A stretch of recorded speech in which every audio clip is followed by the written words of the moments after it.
बिस्मिल्लाहिर्रहमानिर्रहीम। अस्सलामु अलैकुम वरहमतुल्लाहि वबरकातुहू। नाज़रीन मोहतरम, अमूमी तौर पर एक सवाल किया जाता है कि क्या मुहर्रम उल हराम में शादी करना जायज़ है या नहीं। इस मसले को आप इस तरह से समझिए कि अगर कोई शख्स जिसके घर में कोई मैयत पड़ा हुआ हो तो उसके लिए उस वक्त भी निकाह करना जायज़ होता है।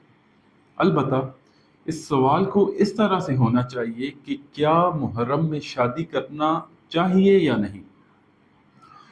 तो जैसा कि आप जानते हैं कि अगर हम में से किसी के घर शादी की कोई तकरीब हो या कोई और खुशी का मौका हो और उसके पड़ोस में या उसके रिश्तेदारों में कहीं किसी की फौतगी हो जाए तो हम उस तकरीब को मुअख्खर कर देते हैं। और जैसा कि आप जानते हैं, आज से कमोपेश 1400 साल कबल मुहर्रम उल हराम के महीने में खानवादे रसूल इमाम हुसैन अलैहिस्सलाम को शहीद कर दिया गया। लिहाजा जब भी मुहर्रम उल हराम का महीना आता है तो हर मोमिन मुसलमान का दिल गमज़दा होता है। और दिल गमज़दा क्यों ना हो कि अल्लाह के नबी सल्लल्लाहु अलैहि वसल्लम इमाम हुसैन अलैहिस्सलाम के गम में गमज़दा हुए। इस बारे में मुतादिद अहादीस हैं, लेकिन उनमें से मैं मिसाल के तौर पर एक हदीस पेश करना चाहूँगा। हज़रत अब्दुल्ला बिन नुजै अपने वालिद से रवायत करते हैं कि मैं सैयदना मौला अली करमुल्लाह वजहुल करीम के साथ सिफ़ीन की तरफ जा रहा था।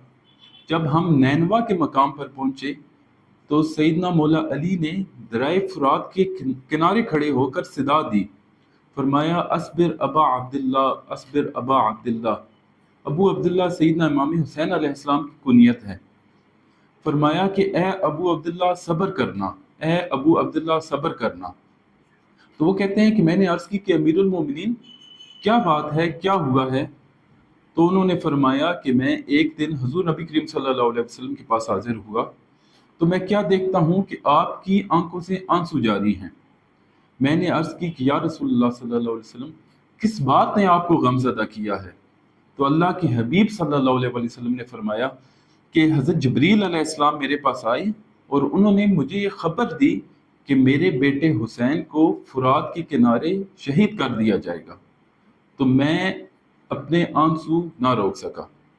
लिहाजा इमाम अली मकाम इमाम हुसैन अलैहिस्सलाम के गम में गमज़दा होना अल्लाह के नबी सल्लल्लाहु अलैहि वसल्लम की सुन्नत है। और अगर अब ये सवाल किया जाए कि इस वाक़े को तो 1400 साल गुजर गए हैं तो अब क्यों गमज़दा होया जाए, तो इसका जवाब ये है कि अल्लाह के नबी सल्लल्लाहु अलैहि वसल्लम इमाम अली मकाम इमाम हुसैन अलैहिस्सलाम की शहादत से कमोपेश 50 साल कबल गमज़दा हुए। तो आपकी शहादत के बाद आपके गम में गमज़दा होना तो बदरजे अतम सही है। तो लिहाजा मुहर्रम के इन खास अय्याम में शादी ब्याह सालगिरह और दीगर इस तरह की तकरीबात से इज्तनाब करना चाहिए और इमाम अली मकाम इमाम हुसैन अलैहिस्सलाम के गम में गमज़दा होना चाहिए। अस्सलामु अलैकुम वरहमतुल्लाहि वबरकातुहू।